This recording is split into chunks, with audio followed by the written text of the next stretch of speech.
네, 우리 같이 말씀 보도록 하겠습니다. 요한복음 8장 12절부터 20절까지 말씀입니다.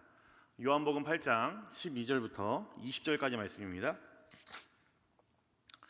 네, 요한복음 8장 12절부터 20절까지 말씀. 제가 12절 말씀 먼저 보겠습니다. 12절입니다. 예수께서 또 말씀하여 이르시되 나는 세상의 빛이니 나를 따르는 자는 어둠에 다니지 아니하고 생명의 빛을 얻으리라. 바리새인들이 이르되 내가 너를 위하여 증언하니 내 증언은 참되지 아니하도다. 예수께서 대답하여 이르시되 내가 나를 위하여 증언하여도 내 증언이 참되니 나는 어디서 오며 어디로 가는 것을 알거니와 너희는 내가 어디서 오며 어디로 가는 것을 알지 못하느니라. 너희는 육체를 따라 판단하나 나는 아무도 판단하지 아니하노라. 만일 내가 판단하여도 내 판단이 참되니 이는 내가 혼자 있는 것이 아니요 나를 보내신 이가 나와 함께 계심이라. 너희 율법에도 두 사람의 증언이 참되다 기록되었으니 내가 나를 위하여 증언하는 자가 되고 나를 보내신 아버지도 나를 위하여 증언하시느니라. 이에 그들이 묻되 내 아버지가 어디 있느냐. 예수께서 대답하시되 너희는 나를 알지 못하고 내 아버지도 알지 못하는도다. 나를 알았더라면 내 아버지도 알았으리라. 같이 보겠습니다. 이 말씀은 말씀은 성전에서 가르치실 때에 헌금함 앞에서 하셨으나 잡는 사람이 없으니 이는 그의 때가 아직 이르지 아니하였음이로라. 아멘. 네, 우리는 저번 주부터 요한복음에서 아주 특수하게 사용된 예수님의 자기 선언을 좀 살펴보고 있죠.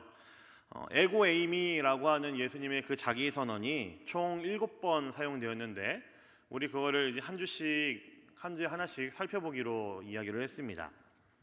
이 예수님의 선언이 중요한 이유는 예수님께서 이제 당신 스스로 하신 선언이기 때문에 예수님 스스로가 어떤 존재인지를 예수님이 밝히고 있기 때문에 중요합니다.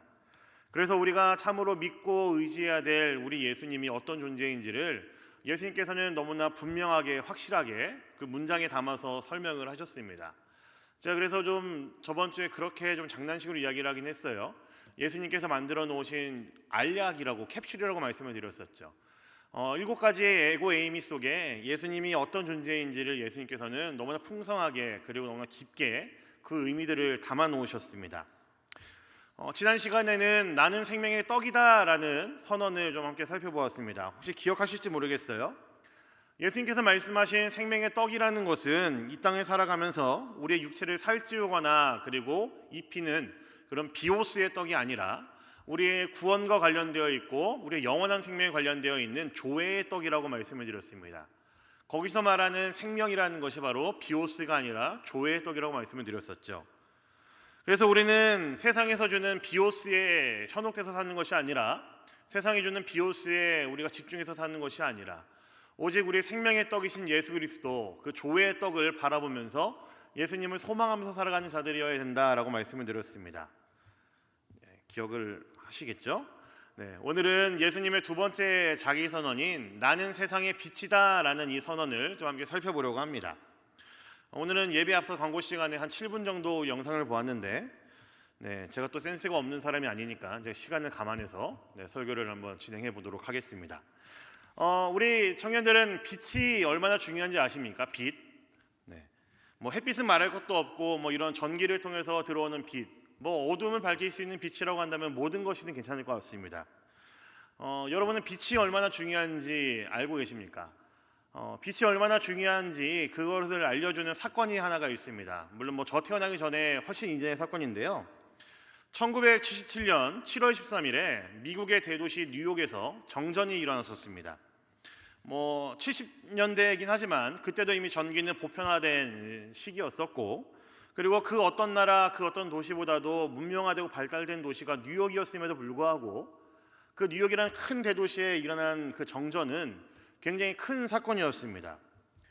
정전이 된 시간은 뉴욕시 전체가 마비가 된 그 시간은 26시간 정도 정전이 지속되었다고 그래요. 그런데 그 26시간 동안 엄청난 일들이 뉴욕이라는 그 큰 도시에서 일어났습니다. 저녁 8시 30분부터 시작된 이 정전이요, 그 다음날까지 뭐 26시간 진행이 됐었으니까 정말로 저녁부터 진짜 암흑이 찾아온 겁니다. 뉴욕에 있는 모든 건물들의 전기가 나갔고 그리고 길거리에 있는 모든 가로등도 전기가 나갔습니다. 그러자 무슨 일이 일어나는지 아십니까? 여기저기에서 이제 상점을 습격하는 사람들이 생기기 시작했습니다. 그래서 이제 가게에 들어가서 물품을 약탈해 오고 가정집에 들어가서 물품을 이제 약탈해 오는 그런 일들이 벌어지기 시작을 했습니다. 그래서 그날 하루에만 뉴욕 전체에서 1616개의 상점들이 털렸고요. 강간과 성폭행도 하루 사이에 엄청나게 많은 수가 증가를 해서 10개월 뒤에 뉴욕시의 그 출산율이 올랐다고 합니다. 그러니까 엄청난 사건들이 그 하루 사이에 일어난 거죠. 26시간이니 정말 딱 하루입니다. 그 사이에 온갖 절도, 방화, 폭력, 그리고 온갖 성폭행까지 그 일들을 벌이고 잡힌 사람만, 하루에 잡힌 사람만 3,800명 정도 된다고 합니다. 용의자로 잡힌 사람만요. 지금 이 얘기만 들었을 때도 엄청난 사건이 일어났던 것은 분명합니다. 그리고 더욱 놀라운 것은 그때 잡힌 3,800명의 사람들 중에서 거의 대다수가 전과가 없는 사람들이었답니다. 그러니까 그 전기가 없어지고 마비가 되고 빛이 사라지면서 그 세상에 주는 그 암흑 때문에 많은 사람들의 도덕성이 흔들리게 되었고 그 사람들이 그동안 못해왔던 일들을 해가면서 일탈을 해가면서 많은 범죄들을 저질렀다는 이야기죠. 이 암흑 때문에 사람들의 도덕성이 흔들렸고 그리고 이것이 정말 끔찍한 사건으로 번진 일이 바로 1977년도에 뉴욕에서 일어난 정전 사건이었습니다. 우리 청년들 배트맨이라는 그 코믹스를 잘 알고 계시리라 생각을 합니다. 배트맨, 이 얼마 전에도 개봉을 한 걸로 알고 있어요. 근데 그 배트맨의 주요 활동 무대가 혹시 어딘지 아십니까? 배트맨이 살고 있는 도시. 맞추시면은 제가 커피 쿠폰 하나 보내드릴게요. 뭐라고요? 고담시죠. 이 고담시를 성화 쌤이죠? 이 고담시가 이제 배트맨의 아주 주요 무대인데 고담시에 이제 롤이 됐던 도시가 바로 제가 방금 말씀드린 뉴욕이었다고 합니다. 이게 정말로 의미 있는 것이 뉴욕이라는 그 대도시의 옛날 그 별명이 고담이었다고 그래요. 그래서 이제 배트맨 작가는 뉴욕이 갖고 있는 그 엄청난 범죄율 그리고 그들 안에 있는 좀 이제 얽히고 설킨 그런 범죄하는 모습들을 보면서 이 배트맨의 활동 무대로 잡아놨다고 하는 것이 어디 나와 있습니다.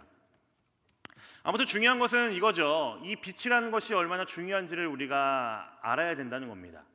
이 빛 때문에 무슨 일이 일어나는지도 알아야 되고 빛이 없어졌을 때에 무슨 일이 벌어지는지를 우리가 조금 한번 생각을 해보면 좋을 것 같습니다. 오늘 우리는 예수님의 자기 선언 두 번째인 나는 세상의 빛이다 라는 선언을 좀 함께 살펴보려고 합니다. 사실 오늘 말씀을 확인하기 전에 도대체 예수님께서 이 선언을 어떤 상황 가운데서 하셨는지도 우리가 좀 한번 살펴볼 필요가 있습니다. 왜냐하면 우리가 오늘 읽은 이 말씀보다 조금 더 앞선 말씀에는 너무나 유명한 사건이 하나가 기록이 되어 있어요. 아마 다 아실 겁니다. 간음을 하다 잡혀온 여인에 대한 사건이 바로 요한복음 8장 1절부터 11절까지 사실은 7장 53장부터 53절부터 8장 11절까지 기록이 되어 있습니다. 그런데 그 말씀 이후에 우리가 오늘 읽은 말씀 12절 말씀을 딱 시작하려고 보니까 사실은 굉장히 이제 부자연스럽습니다. 뭔가 좀 이야기가 이어지지 않는 것 같고 갑자기 생뚱맞게 예수님께서 이제 이야기를 선언을 하시면서 시작을 하는 것 같아요. 그래서 오늘 우리가 읽은 이 말씀에 대한 배경을 먼저 이해하고 넘어가야 될 필요가 있을 것 같습니다. 성경을 유심히 보시면요, 오늘 우리가 읽은 말씀보다 전에 있는 방금 말씀드린 요한복음 7장 53절부터 8장 11절까지를 이제 성경책에 보시면은 대괄호로 이렇게 묶여 있는 것을 확인할 수 있을 겁니다. 한번 성경책 있으신 분들 한번 보세요. 7장 53절부터 8장 11절까지는 대괄호로 묶여 있습니다. 그리고 그 밑에 좋은 성경책은 분명히 적혀 있습니다. 그 밑에 있는 풋노트를 따라가 보시면은 이렇게 기록이 되어 있죠. 가장 오래된 사본에는 7장 53절부터 8장 11절까지가 없다라고 기록이 되어 있을 겁니다. 이것이 무엇이냐면은 사실 있는 그대로 처음 하나님이 우리에게 주셨던 말씀 그대로의 성경은 사실 지금 남아있지 않습니다. 하지만 유대인들의 그 갖고 있었던 독특한 그 경건함 때문에 유대인들은 평생을 이제 성경을 필사하던 사람들이었었고 그것들이 이제 필사의 형태 때문에 사본이라는 곳에서 성경책은 계속 존재해 오게 되었습니다. 유대인들은 아무튼 끊임없이 성경 필사하는 민족이었으니까요. 근데 이것이 유대인들만 하는 것이 아니고요. 중세 천년에는 이제 유럽 곳곳에 있는 수도원에서 수도사들도 똑같이 필사를 하기 시작을 했습니다. 그러니까 이 세상에는 성경의 사본이라는 것이 정말 어마어마하게 많이 남아있는 거예요. 그렇다면 우리는 또 이런 질문을 좀 하게 되겠죠. 뭐야, 그럼 성경이 원본이 없으니까 성경에 있는 내용들이 혹시 다 거짓말 아닌가라는 생각을 할 수 있을 것 같습니다. 하지만 이제 그런 면에 있어서는 걱정을 안 하셔도 됩니다. 재미있는 것이 뭐냐면요, 정말로 하나님의 섭리이고 하나님의 은혜라는 것이 느껴지는 게 뭐냐면은 당장 세상에 있는 거의 모든 사본들을 쫙 펼쳐놓고 말씀대로 이게 다 이제 비교를 해봐도 사본들끼리에 있어서 이제 차이 나는 것은 거의 없습니다. 정말로 하나님께서 특별한 섭리를 통해서 성경의 원본은 없지만 사본이라는 형태로 세계 곳곳에서 성경이 기록되게 하셨고 필사함으로써 지금의 우리 손에 들리기까지 성경이 들려지게 하셨다라는 거죠. 다만 방금 우리가 확인한 것처럼 어떤 사본에는 있고 어떤 사본에는 없는 사건이 기록된 것이 아주 가끔 있습니다. 정말 아주 가끔 있어요. 근데 이것이 크게 문제되지는 않습니다. 왜냐하면은 이러한 사건들이 성경에 이후에 들어왔든 아니면 뭐 그전부터 있었다고 한다 할지라도 이것이 하나님을 부인하거나 하나님께서 우리를 위해 기록하신 하나님의 그 구원 역사를 거부하거나 막는 데 쓰이는 사건들은 아니기 때문에 그렇습니다. 그렇기 때문에 제가 방금 말씀드린 간음하다 잡힌 여인에 대한 이 사건은 하나님의 말씀을 여긴다 해도 전혀 우리에게 문제가 되지 않습니다. 혹시라도 이 말씀에 은혜가 지금 떨어졌다고 한다면은 네, 괜찮습니다. 걱정 안 하셔도 됩니다. 하나님의 말씀으로 그대로 받으셔도 돼요. 그러나 오늘 우리가 읽은 이 말씀의 배경을 살펴보았을 때는 사실 제가 방금 말씀드린 것처럼 조금 부자연스럽다고 여겨집니다. 아마 요한복음이 다 작성되고 난 이후에 추가로 아마 기록되고 삽입이 되었던 것으로 그런 정황으로 우리는 좀 생각을 해볼 수 있을 것 같습니다. 12절의 제일 첫 번째 단어가 성경의 한글에 있는 성경과는 좀 다르게 사실 이렇게 시작을 합니다. 또라는 단어로 시작을 합니다. 그러니까 7장에서 예수님께서 초막절을 배경으로 대제사장들과 바리새인들과 대화를 하시면서 그 논쟁 가운데 이어지는 것이 방금 우리가 읽은 이 12절 말씀의 시작이라는 이야기이죠. 요한복음 7장 37절 말씀 보시면은 이렇게 기록이 되어 있습니다. 한번 같이 볼게요. 요한복음 7장 37절 같이 보겠습니다. 시작. 명절 끝날 곧 큰 날에 예수께서 서서 외쳐 이르시되 누구든지 목마르거든 내게로 와서 마시라. 이 초막절을 배경으로 예수님께서 대제사장들 바리새인들과 논쟁을 벌이고 계셨는데 이 사건 이후에 논쟁 이후에 쭉 이어서 등장하는 것이 바로 우리가 오늘 읽은 말씀 8장 12절부터 20절까지 말씀이라고 생각하시면 훨씬 더 자연스럽다라는 이야기입니다. 유대인의 3대 절기 중 하나가 초막절입니다. 예수님의 이 선언이 초막절에 예수님께서 바리새인들에게 대제사장들에게 논쟁 가운데 하신 선언이었습니다. 이 초막절은 유대인들에게 굉장히 중요한 명절 중 하나예요. 세 가지의 명절이 있는데 유월절, 그리고 77절, 그리고 초막절입니다. 그들이 광야에서 하나님의 은혜로 구원받았다는 것을, 그리고 하나님의 은혜로 생활했다는 것을 기억하기 위해 그들의 달력에, 그들만의 달력으로 작물을 추수하고 난 이후에, 수확하고 난 이후에 하나님께 감사하는 제사를 드렸었습니다. 그게 바로 초막절이었어요. 그러면서 하나님의 은혜를 기억하기 위해 그들이 했던 행사가 세 가지가 있었는데 그 한 가지가 뭐였냐면은 그들이 살고 있는 집에서 조금 벗어나서 광야로 가서 허름한 초막을 만들고 장막을 만들어서 일주일 동안 기거를 하는 겁니다. 또 다른 행사는 뭐냐면은 예루살렘 성전에서 가까이 있는 우리에게 너무나 익숙한 실로암 못에 가서 물을 뜬 후에 성전 제단에 와서 물을 뿌리면서 기뻐하고 즐거워하는 행사가 또 있었습니다. 그리고 마지막 세 번째 행사는 뭐냐면요, 여인들의 뜰이라고 말하는 그 뜰에 있는 4개의 등대에다가 등을 4개를 붙여서 그 불을 보면서 기뻐하고 축제를 벌이는 것이 초막절에 하는 행사들 3가지였습니다. 근데 이 등불이라는 것이 굉장히 큰 등불이었던 것 같아요. 어느 기록에 보면은 이 4개의 등에다가 불을 붙이면은 한밤중에 여인들이 바느질할 수 있을 정도로 굉장히 밝았다고 얘기를 하고요. 예루살렘 성전 자체가 환하게 비춰질 정도로 정말 낮처럼 놀 수 있을 정도로 굉장히 큰 등불이었다고 이야기를 합니다. 아마도 초막절에 예수님께서 이 이야기를 하신 것이 굉장히 의미 있다는 이야기이죠. 아마도 실로암 못에서 물을 길러와서 제단에 물을 뿌리고 하는 것은 바로 7장에 나오는 것처럼 내 배에서 생수의 강이 흘러넘칠 것이다 라는 것이 염두에 둔 말씀이실 테고, 그리고 오늘 우리가 읽은 이 세상의 빛이다 라고 말씀하신 것이 여인들의 뜰에다가 등불을 붙여놓는 것을 아마 예수님께서 염두에 두고 하신 말씀일 겁니다. 초막절은 그들에게 있어서 하나님의 은혜를 기억나게 해주는 아주 중요한 절기였습니다.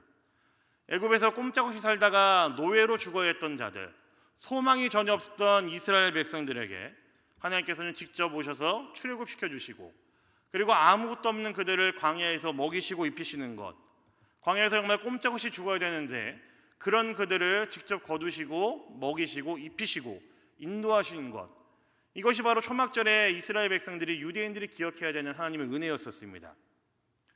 그래서 물이 없는 곳에서 하나님께서는 반석을 터뜨리셔서 물을 주셨고요, 낮에는 굉장히 무덥고 밤에는 온도가 떨어지는 그 광야에서 하나님께서는 낮에는 구름 기둥으로 시원하게 만들어 주셨고 밤에는 불 기둥으로 따뜻하게 하셨고, 그리고 아무것도 없이 정처없이 떠돌 수밖에 없었던 이스라엘 백성들, 광야에서 그들의 생활 가운데 하나님께서는 구름 기둥과 불 기둥으로 이스라엘 백성들을 인도하셨습니다.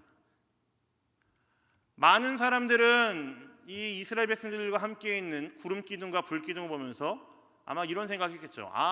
하나님께서 정말 저들과 함께 있구나. 하나님께서는 이스라엘 백성들의 하나님 맞으시네 라고 아마 많은 사람들은 생각을 했을 겁니다. 그렇기 때문에 예수님께서 말씀하신 나는 세상의 빛이다 라고 말씀하신 것은 마치 아무것도 없는 광야에서 이스라엘이 홀로 맞닥뜨려야 됐었던 그 여러 가지의 어려움들, 그런 것들 앞에서 구름 기둥과 불 기둥처럼 그들을 도우실 수 있고 살리실 수 있는 존재는 예수님밖에 없다라는 것을 예수님께서 분명히 선언하고 계신 거죠. 너희를 구원할 수 있는 존재, 너희와 함께 할 수 있는 존재, 너희를 먹이고 입힐 수 있는 존재는 나밖에 없다라는 것을 예수님께서는 직접 선언을 하신 겁니다. 너희들이 정말 끝까지 의지해야 될 존재, 너희가 참으로 믿고 의지해야 될 것은 바로 나 예수밖에 없다라고 예수님께서 직접 이야기를 하고 계신 겁니다. 예수님이 말씀하신 세상의 빛이라는 것, 무슨 뜻일까요? 분명히 예수님께서는 의도를 가지고 이 이야기를 하셨을 것이 분명합니다. 우리 오늘 말씀 12절을 함께 같이 보도록 하겠습니다. 12절입니다. 같이 보겠습니다. 시작. 예수께서 또 말씀하여 이르시되 나는 세상의 빛이니 나를 따르는 자는 어둠에 다니지 아니하고 생명의 빛을 얻으리라. 자, 예수님은 빛이시고 그 예수님을 따르는 자는 어둠에 다니지 않고 생명의 빛을 소유한 자다라고 말씀을 하시죠. 그렇다면 그 반대에 있는 자도 존재한다라는 이야기입니다. 빛의 반대에 있는 자들 누구일까요? 어둠이겠죠. 그 빛과 반대되는 어둠 속에 속하는 대표적인 사람들이 바로 오늘 말씀 배경이 되는 바리새인들, 그리고 추가로 하자면 대제사장들이 바로 어둠에 속한 자들일 겁니다. 그들은 예수님을 알아보지 못했습니다. 오늘 말씀 전체적인 대화가 흘러가는 것만 봐도 분명합니다. 세상의 빛으로 오신 예수님을 바리새인들은 알아보지 못하고 계속해서 증거를 요구하고 당신이 누구냐라고 물어보기만 합니다. 예수님께서 분명히 어떤 존재인지를 밝히셨음에도 불구하고 바리새인들은 전혀 알아보지 못하죠. 예수님과 정반대에 있는 빛과 정반대에 있는 어둠이 갖고 있는 몇 가지 특징들이 있습니다. 그 첫 번째는 방금의 바리새인들의 모습이 보여준 것처럼 무지하다는 겁니다. 알아보지 못합니다. 무엇이 진리인지도 알 수 없고요, 모르고요, 무엇이 참인지를 구분하지 못합니다. 그리고 더 분명한 것은 어둠에 속한 사람들은 자신들이 어떤 존재인지조차 모른다라는 데 있습니다. 우리 오늘 말씀 14절에 보시면은 이것의 의미가 무엇인지 알 수 있습니다. 오늘 말씀 14절도 함께 보겠습니다. 14절입니다. 같이 보겠습니다. 시작. 예수께서 대답하여 이르시되 내가 나를 위하여 증언하여도 내 증언이 참되니 나는 내가 어디서 오며 어디로 가는 것을 알거니와 너희는 내가 어디서 오며 어디로 가는 것을 알지 못하느니라. 자, 예수님은 세상의 빛이라고 선언하셨고요, 그것이 참인 이유가 예수님 스스로는 어디서 오며 어디로 가는지를 안다라고 말씀하셨습니다. 반면에 너희는 알지 못한다라고 말씀을 하셨죠. 빛이신 예수님은 어디서 왔으며 어디로 가는지 알고 있고요, 예수님을 따르는 우리도 당연히 알 수밖에 없죠. 하지만 예수님을 따르지 않는 자들, 어둠에 속한 자들은 그것을 알지 못한다라고 예수님 말씀하셨습니다. 예수님이 누구인지 알아보지 못하는 그 무지함은 기본이고요, 그들은 이 땅을 왜 살고 있는지, 무엇이 가치 있는 삶인지를 전혀 알지 못한다라는 데 있습니다. 이것이 바로 어둠입니다. 요한복음 곳곳에서 증언하고 있는 예수님에 대한 이야기는요, 보냄을 받은 자라는 이 표현입니다. 예수님은 어떻게 살아야 되는지를 분명히 아셨고요, 예수님이 어떤 존재로 이 땅에 오셨는지도 예수님 스스로를 잘 아셨습니다. 예수님께서는 당신의 삶의 목적과 이유가 무엇인지 아셨고, 예수님께서는 지금 하고 있는 일들의 목적과 분명한 목표가 무엇인지 아셨습니다.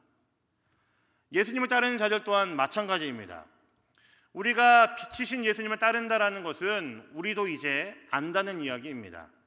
우리가 어떤 존재인지 알고, 하나님께서 우리를 어떤 목적으로 이 땅에 보내셨는지를 알고, 우리가 이 세상을 살면서 무엇을 해야 되는지, 무엇이 가치 있는 삶인지를 안다라는 이야기이죠. 그래서 우리는 빛이신 예수님을 안다라는 이야기는 우리 역시도 세상에 보냄받은 자로 살아간다라는 이야기입니다. 이것이 바로 빛이신 예수님을 따르는 우리들의 모습입니다. 우리는 이 땅에 존재하고 있는 우리의 존재 이유가 무엇인지 알고, 그리고 그 존재의 이유와 목적대로 우리는 살아가는 자들이라는 이야기이죠. 어둠이 보여주는 두 번째 모습도 있습니다. 그것은 바로 육체로 판단한다는 데 있습니다. 오늘 말씀 15절도 한번 볼게요. 15절입니다. 같이 보겠습니다. 시작. 너희는 육체를 따라 판단하나 나는 아무도 판단하지 아니하노라. 우리가 살고 있는 이 세상은 나이와 학벌과 배경과 외모와 경제력으로 사람을 판단을 하죠. 아닌 척하면서도 사실 우리도 그렇지 않습니까? 요즘 좀 사람들을 만나면 제일 많이 물어보는 것 중에 하나가 연봉이 얼마예요? 라고 물어보기에 좀 그러니까 이렇게 돌려서 물어본다고 그래요. 어디 사세요? 하고 물어본다고 그럽니다. 그래서 뭐 강남에 있는 어디 삽니다? 그러면 그런 데 사시는구나 뭐 이렇게 속으로 감탄을 하면서, 아무튼 누군가를 만나고 관계를 쌓을 때에 사회에서 말하는 어떤 이제 조건들, 사회에서 말하는 어떤 이제 보편적인 이야기들을 가지고 사람을 판단한다는 데 있죠. 누군가를 바라보고 관계를 맺을 때에 세상이 주는 보편적인 시각을 가지고 관계를 좀 자주 맺습니다. 이게 우리가 살고 있는 이 세상의 현실인 것 같아요. 근데 바리새인들 또한 그랬습니다. 어디 멀리 가서 말씀 찾을 필요 없고요, 오늘 말씀 바로 전에 나오는 가늠하다 잡힌 여인 그 사건 이야기를 보시면은 우리가 그것을 알 수가 있습니다. 이 사건을 보시면요, 육체를 따라 판단하는 바리새인들의 모습, 어둠에 사로잡힌 바리새인들의 모습을 우리가 볼 수가 있습니다. 그들에게는 가늠하다 잡힌 이 여인은요, 죽어 마땅한 존재였고 돌로 쳐 죽여야 되는 사람이었습니다. 다른 거 없습니다. 이 여인은 그저 죽여야 되는 사람이었고 자신들이 직접 돌로 쳐서 죽여야 되는 사람이었습니다. 그런데 예수님은 그렇지 않았죠. 예수님께서는 한 인생을 향한 안타까움을 가지고 그녀의 죄를 용서해 주셨고 그 여인을 바라보았습니다. 빛으로 오신 예수님은 그 누구도 판단하지 않는다는 이야기가 바로 여기에 있습니다. 그래서 예수님께서는 우리를 받으셨고 우리를 용납하고 계신 것이죠. 우리는 세상을 바라볼 때, 사람을 바라볼 때에 세상에 말하는 스펙, 세상에 말하는 조건들, 세상에 말하는 어떤 보편적인 시각을 가지고 사람들을 바라보고 상대를 하지만, 예수님은 육체의 판단대로 사람을 보는 것이 아니라 하나님의 눈으로, 긍휼의 눈으로, 사랑의 눈으로 사람을 본다라는 것이죠. 바리새인들의 눈에 보이는 족적 판단합니다. 안식일을 어겼는지, 안식일에 무엇을 까부려서 먹었는지, 그들에게 있어서는 세상에 있는 모든 것들은 온통 판단해야 될 것들 투성입니다. 하지만 빛으로 오신 예수님께서는 그 어느 것도 판단하지 않으셨고 오히려 긍휼히 여기셨고 받아주셨고 사랑하셨습니다. 빛이신 예수님을 따르는 우리에게 너무나 필요한 모습이 바로 이런 모습입니다. 육체의 모습대로 판단하지 않는 것, 육체의 조건대로 사람을 판단하지 않고 구별하지 않는 것, 예수님의 눈으로 사람을 바라보고 예수님의 눈으로 사람을 상대하는 것, 이것이 빛으로 오신 예수님을 따라가야 되는 우리들의 모습입니다. 예수님께서 우리에게 나는 세상의 빛이다, 나를 따르라 라고 말씀하신 것은 사실 가벼운 이야기가 절대로 아닙니다. 오늘 말씀 12절에서 말씀하신 나를 따르라 라는 문장은요, 이 동사를 보니까요 현재 시제입니다. 현재 시제라는 이야기는요 한번 하고 끝나는 거 아닙니다. 결심했으면은 끝났다가 아닙니다. 계속해서 해야 되는 일이라는 거죠. 끝까지 해야 되는 일이라는 이야기입니다. 지속적으로 따르라는 뜻이죠. 마치 경주를 하고 있는 선수처럼 혹은 군대 지휘관을 만난 병사들처럼 끝까지 빛이신 예수님을 따르는 것이, 따라가는 것이, 멈추지 않고 따라가는 것이 바로 우리들의 모습이어야 된다는 이야기입니다. 이것이 바로 우리가 세상의 어두움을 거스르는 모습이라는 이야기이죠. 아브라함, 요수와 헷셀이라는 분이 있습니다. 그분이 이런 이야기를 했어요. 현대인은 메시지를 잃어버린 메신저다라는 말을 했습니다. 뭔가 좀 의미가 있는 말 같죠? 현대인들은 메시지를 잃어버린 메신저다, 이런 이야기를 했습니다. 하나님께서 우리를 이 땅에 보내신 목적, 그 메시지가 분명히 있는데 참 빛이신 예수 그리스도를 따르면서 어둠에 속하지 않고 예수님이 보이셨던 그 빛을 우리도 세상에 보여야 되는 것이 우리가 이 땅에서 보여야 되는 메시지인데, 우리는 그 일을 위해 부름받은 메신저들인데 어느덧 우리는 살면서 이 메시지를 잃어버린, 정말 뚜껑만 남은, 껍데기만 남은 메신저로 살고 있다는 이야기입니다. 나는 세상의 빛이다 라고 말씀하신 그 예수님의 선언 앞으로 우리가 나아가야 됩니다. 예수님께서 무엇에 대해서 빛이라고 말씀하셨는지, 예수님께서 거부하셨던 어둠이 무엇인지를 우리가 바르게 볼 필요가 있습니다. 우리는 그 예수님을 따라가야 되는 자들이죠. 제가 오늘 시간이 없어서 어둠의 특징을 무지하다, 육체를 따라 판단한다 정도로만 정리를 했었는데, 과연 어둠이라는 것의 특징이 그런 것만 있겠습니까? 이제 성서 텍스트에 나오는 그 어둠이라는 단어가 주는 그 의미가 사실 굉장히 많이 있겠죠. 뭐 결핍, 뭐 폭력, 불평등, 뭐 부조리함, 뭐 사망, 뭐 불화, 뭐 갈등, 뭐 전쟁, 뭐 이런 것들도 사실은 어둠에 속하는 단어이자 의미 아니겠습니까? 일일이 다 살펴보지 않았지만 이 모든 것들이 아마 어둠을 뜻하는 단어들일 겁니다. 세상은 제가 지금 방금 말씀드리고 열거한 그 어둠으로 가득 찼습니다. 그런 세상에서 저와 여러분들은 메시지를 잃어버리지 않는 메신저로 살아야 됩니다. 나는 세상의 빛이다, 어둠을 물리치시는 그 예수님의 선언 앞에서 우리가 바라봐야 될 빛이 무엇인지 분명히 알아야 되고, 우리가 이 땅에서 어떻게 살아야 되는지를 우리 분명히 해야 됩니다. 혹시 우리 청년들 홀로도모르라는 단어 알고 계십니까? 홀로도모르 처음 들어보셨죠? 이게 아마 굉장히 익숙하지 않은 단어일 것 같습니다. 홀로코스트라는 말은 잘 알고 계시죠? 이제 2차 세계대전 때 이제 독일의 나치가 그 유대인들을 이제 대학살했던 것을 이제 얘기할 때 홀로코스트라고 이야기를 합니다. 처음에 이야기했던 뉴욕의 정전도 그렇지만 이 세상의 어둠, 그리고 이 땅에 존재하고 있는 그 어둠이 가장 극대화된 모습 중에 하나가 바로 전쟁이 아닐까 싶어요. 그렇다면 여러분에게 생소한 이 홀로도모르가 무슨 뜻인지 제가 잠깐 설명을 드릴게요. 요즘 러시아가 갑자기 이제 침공을 해가지고 우크라이나가 굉장히 많은 어려움을 겪고 있습니다. 근데 우크라이나는 정말 우리나라 못지않게 많은 고초를 겪은 나라였습니다. 지금부터 한 100여 년 전에만 하더라도 이 홀로도모르라는 것이 지금부터 100여 년 전에 있었던 사건인데 1932년에서 33년 넘어갈 때 있었던 1년 사이에 있었던 사건이 바로 홀로도모르입니다. 이 홀로도모르가 무슨 뜻이냐면요, 제가 방금 자막 띄우면서 그 옆에 사실 저는 잘 모르는 단어지만 이제 우크라이나어로 이제 제가 띄워놨었습니다. 홀로도모르라는 것이 영어가 아니고요, 우크라이나어로 있는 단어입니다. 이게 무슨 뜻이냐면요, 기아로 말미암은 치사를 이야기합니다. 정말 쉽게 말씀드리자면은 굶어 죽은 사건을 홀로도모르라고 합니다. 우크라이나어로 굶어 죽었다라고 했을 때에 홀로도모르라고 이야기를 합니다. 1932년에서 33년, 제가 딱 1년 동안 있었던 사건이라고 말씀드렸죠. 이 한 해에 굶어 죽은 우크라이나 사람들이 몇 명인지 짐작하실 수 있겠습니까? 아마 제가 이렇게 말씀드리니까 뭐 꽤 많겠지 뭐 이 정도 생각하시겠죠? 네, 아마 우리 상식적으로 이해가 될지 모르겠어요. 굶어 죽은 사람이 1년 사이에 250만 명에서 350만 명이었다고 합니다. 우크라이나에서요. 근데 왜 이 홀로도모르가 생겼냐면요, 당시 소련의 스탈린이 그들의 어떤 공산주의를 시험하기 위해서 그들의 어떤 농업을 좀 이게 공장화시켜서 가동을 했었는데 이게 철저하게 실패를 합니다. 역풍을 제대로 맞았는데 그것에 대한 모든 책임을 우크라이나한테 지게 했어요, 스탈린이. 그래서 우크라이나에 있는 모든 곡물들, 가축들, 심지어는 모종조차도 소련이 전부 다 뺏어갔다고 합니다.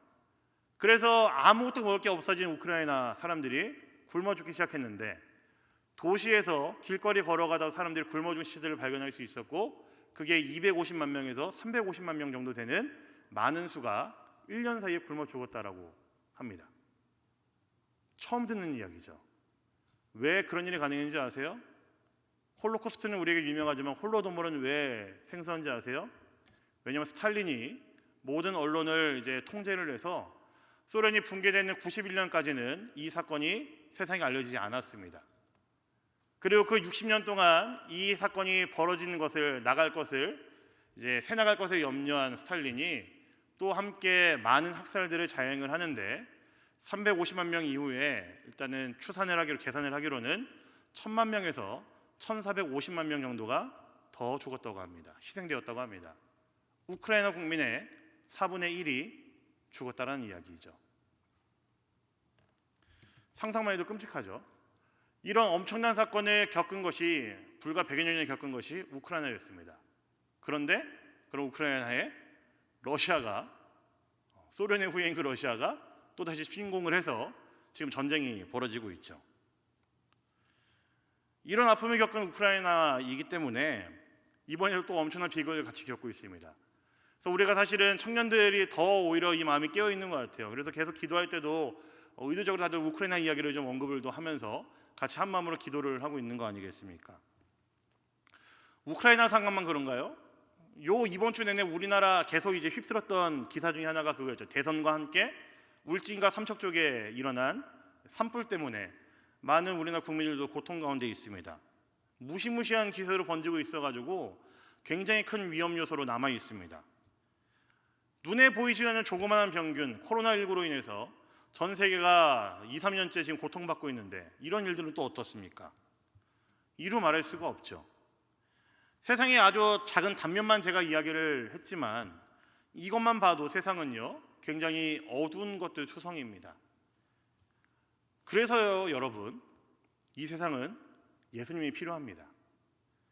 제가 거창한 이야기하는 것이 아니고요, 세상에 가득한 어둠이 물러갈 수 있도록 참 빛이신 예수님의 그 생명의 빛이 세상 곳곳에 어두운 곳에 비춰질 수 있도록 우리의 관심과 우리의 기도가, 우리의 손길이 필요하다는 겁니다. 지금 당장 나는 아니지만 빛이신 예수 그리스도를 따르는 누군가로 인해서 우크라이나에 임한 어두움, 혹은 사회 곳곳에 임한 어두움, 우리 개인의 상황과 삶에 임한 어둠이 물러갈 수 있도록 저와 여러분들의 관심과 노력이 절대적으로 필요합니다. 이 땅에는요 예수 그리스도가 필요합니다. 우리에게는요 예수 그리스도가 필요합니다. 나에게는 정말로 예수 그리스도가 필요합니다.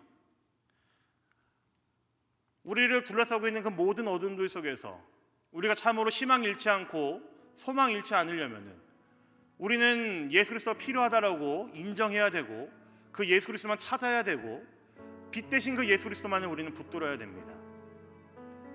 사랑하는 우리 대림교회 청년들, 나는 세상의 빛이다라고 말씀하셨던 그 예수님의 그 선언을 이 시간 여러분들 기억하시면 좋겠습니다. 그리고 그 빛이신 예수 그리스도를 따르는 자들, 참으로 예수 그리스도의 그 은혜를 구하며 여러분들의 삶을 갖고 나가기를 간절히 소망합니다.